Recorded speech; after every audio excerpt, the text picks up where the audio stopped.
Once upon a time in the peaceful village of Willowbrook, there lived a boy named Sammy.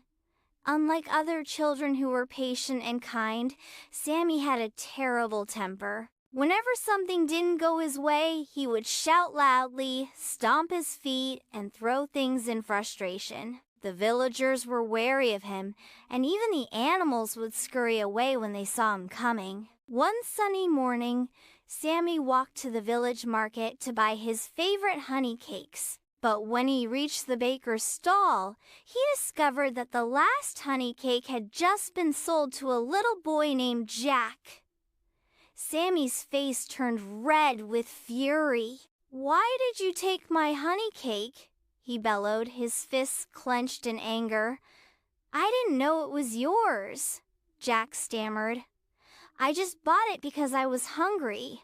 Enraged, Sammy kicked over a basket of apples, sending them rolling through the market. Stalls wobbled, baskets spilled, and the villagers stepped back nervously. Sammy stormed off to his house, grumbling about how unfair the world was. That night, an old man named Sage visited Sammy. Sage had lived in Willowbrook for many years and had seen the damage Sammy's anger had caused. "You let anger control you again today," Sage said, sitting beside Sammy on the porch. "They took my honey cake. It wasn't fair," Sammy huffed. Sage nodded thoughtfully.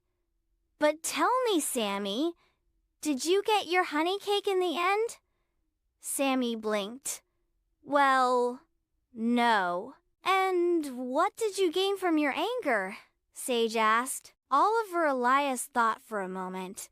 He had scared Jack, frightened the villagers, and made a mess of the market.